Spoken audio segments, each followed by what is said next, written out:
Hey guys, in this video we are going to discuss the problem even the full and probability theory, and if you want to try this problem you can pause the video now.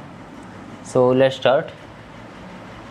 So in the problem we are given n rows and m columns, and we have to fill these n rows and m columns so that no cell would have two adjacent cell of the same color.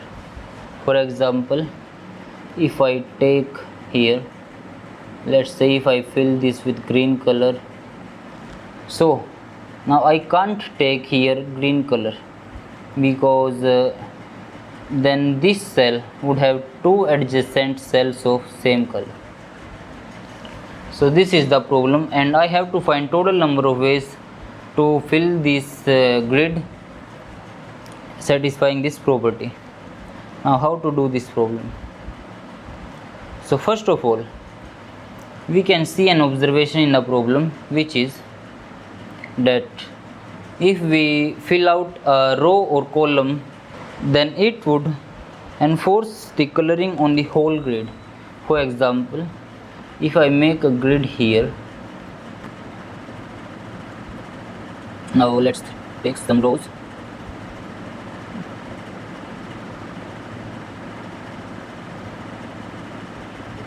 Now if I fill the first row in this example, then let's see what happens. So let's take some yellow color here. Let's fill the first cell with yellow color, and let's fill this cell with yellow, and these two, and here and here. So I have filled these cells with yellow color. Now let's see what happens. So let's take second color as blue. Now let's fill these with blue. Now I can see that I can't fill this cell. I can't fill this cell with yellow color because then this cell would have two adjacent cell of the same color. So I have to fill this cell with blue color, and similarly this cell must be filled with blue color, and similarly we can see that these two cells must be filled with yellow color, and finally these two cells must be filled with blue colors.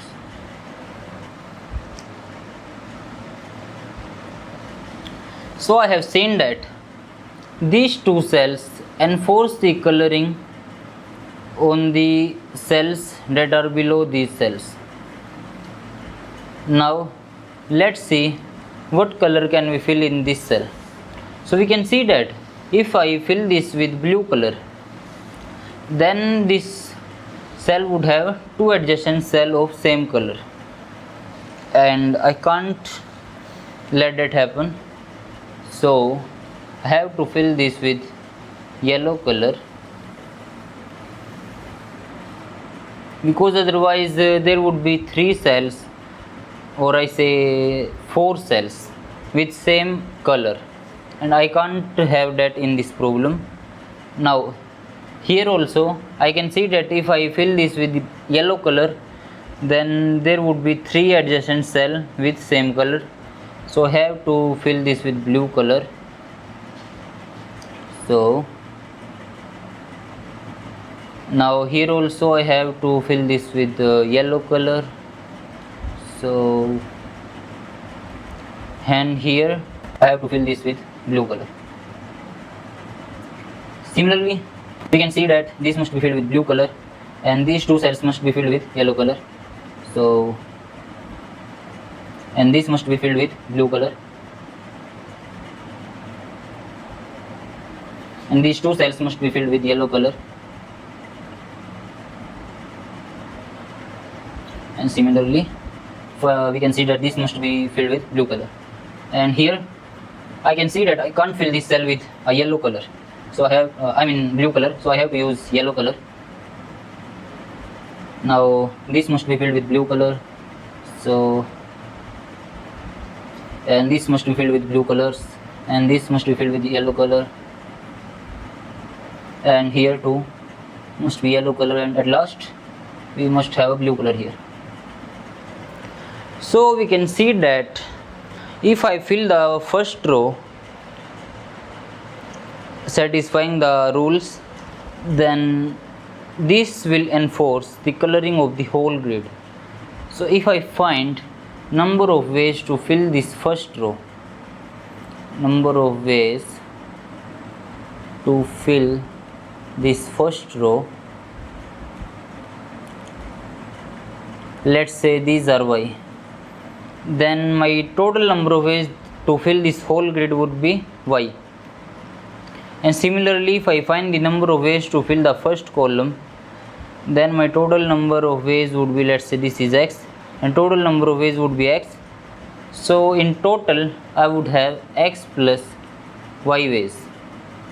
But there are some ways that are counted in both of these, and which are like, if I take the alternate coloring, for example, if I fill this and this color and this color, now this coloring is counted in both rows and column ways, so I have to subtract it from the total number of ways. And also this coloring is also counted twice. Okay, so this coloring is also counted twice. I have to subtract this coloring, so I have to subtract one more time. So our final answer would be x plus y minus 2. Now the only question left is that how can we find x and y? Now to find x and y, we can visualize our problem in only one dimension. So let's say we are given a row and we have to fill this row with colors such that it doesn't have any adjacent coloring. I mean, there should be no 3 adjacent cells of same colors. So how can we find this? Now we can apply dp here.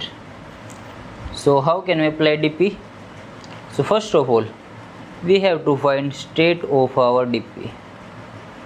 Now I will show you 2 states for this problem and how we can arrive from one state to another state. Now let's see. So if I take index, what does it tell me? Now if I take some index, let's say if I take this index, then I don't know if the last 2 cells are of same color or of different colors. So what I would do is, I would take 2 variables, let's say k1 and k2, where k1 denotes the color of this cell and k2 denotes color of this cell. Now this is a complete state for my dp. Now how can I do the transitions? So to do the transitions in any dp problem, what we do is we just write down the previous dp states. So if this is some index I, let's say, then I would write down, like, I have to find dp, let's denote dp by function f. So I have to find f of I, comma, these k values would have 0 or 1. So I would have to find f of I, comma 0, comma 0, and also I have to find 0, comma 1, and I, comma 1, comma 0, and finally I would have to find I, comma 1, comma 1. Now how can I find these things? So this is this state is that the 2 colors are 0 and 0. Now I have to take something from f of I minus 1, and I don't know what state I have to take. So I would see that I have to hold the property here, so I can fill this previous color with only 1. So here I would have, like, these two are adjacent color and I can't have a 0 here, so the only option left is that I have a 1 here. So I would have here f of I minus 1, and this color is 1, so this will be 1, and this color is 0. And here I have to find f of I of 0 and 1. So I can see that if I take these colors, I can have a 0 here and a 1 here, because both of these holds the property. So if I take f of I minus 1, 0 and 0, plus if I take f of I minus 1, 1 and 0. Now let's say about f of I comma 1 comma 0. So here I have 1 and 0. So I can have a 0 here or a 1 here. So both of these holds. So I'll have f of I minus 1 and 0 and 1 plus f of I minus 1 and 1 and 1. So, and at last I have to find f of 1 and 1. So I have these colors here, 1 and 1. So I can take only 0 here. This is my only option. So here will come f of I minus 1 and 0 and 1. So these are the transitions for this state. Transitions. Now let's see if I can reduce my state. So I can see here that I can combine these two states, that is of same color, 0 0 and 1 1. These are kind of same state, that is same color, and these states are kind of same state, that is 0 1 and 1 0. These are different color. Now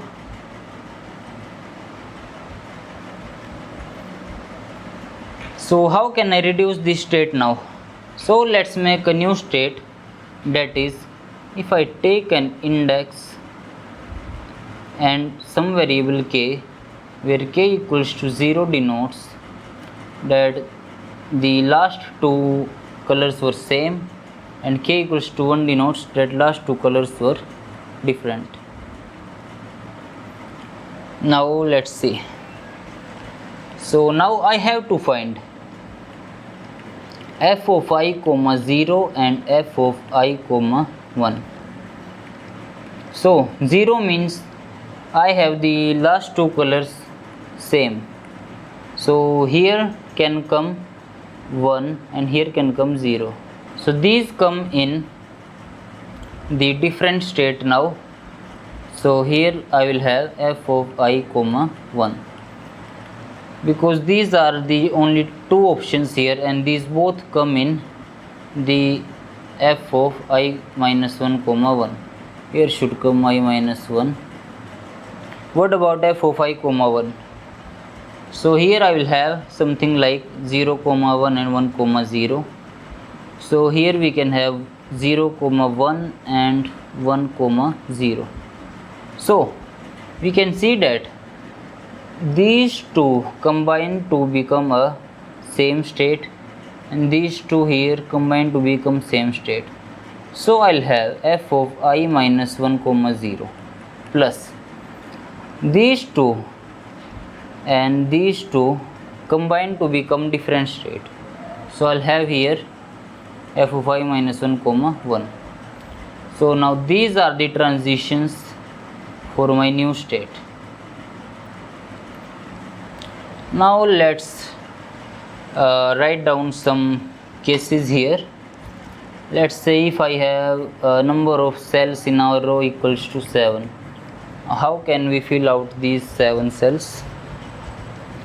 So here 0 will denote same color and 1 will denote different color, and I will take my base case from 2, because I have defined my state like this. If I take the previous two colors, so I define my base case from 2. Now let's see what would be the answer for 2 here. So if I have same color, I can have 0 0 and 1 1. So these count to be 2 ways. So I fill here 2, and for different I have 0 1 and 1 0. So these also count to become 2. What about 3 here? So for 3 we can see that f of 3 comma 0 will be f of 2 comma 1. So this will come here, and here come the sum of these. So here will come 4. Now similarly for 4 I will have this will come here, and here will come 6, and 6 will come here, and here will come 10. Similarly I can proceed up to 7. Now I can see that I can also be given one cell. So how can I fill this one cell? I can have 1 and 0. So I'll just have total of 2 ways for one cell, and 4 ways for 2 cells, 6 ways, and 10 ways, and 16 ways, and so on. Now I can see that this is nothing but sum of these two, and this is nothing but sum of these two. This also is sum of these two. This is kind of Fibonacci series, and we can also see that this is in fact the Fibonacci series times 2. So if I take 1 here and 2 here, so now if I take 3 here and multiply it with 2, this is the Fibonacci series, and this is nothing but double of Fibonacci series. And in the Fibonacci series started from 1 here. So I'll have the Fibonacci series 1 1 2 3 5 and 8 and 13, like this, and so on. So I have my answer equal to, now this belongs to 0. If there are 0 cells, then I have only one way. So I'll just fill this with 1. This is a corner case here. Now if I have one cell, I'll have double of Fibonacci, that is 2. I'll have here 4, here 6, and here will come 10, 16 and 26, and so on. So I can see that if I reduce my problem to one dimension, then my answer would be 2 times f of n, if there are n cells, of course. So this will be my answer for one dimensional problem of this problem. So my final answer was that x plus y minus 2. Now here x is 2 times f of n and y is 2 times f of m. So this is my final solution for this problem. So we can see that this problem is kind of dippy, because for the final solution we have to make some dippy transitions and dippy states. So that's it for this video, guys. I hope you like this video and subscribe to my channel for more videos. Thank you.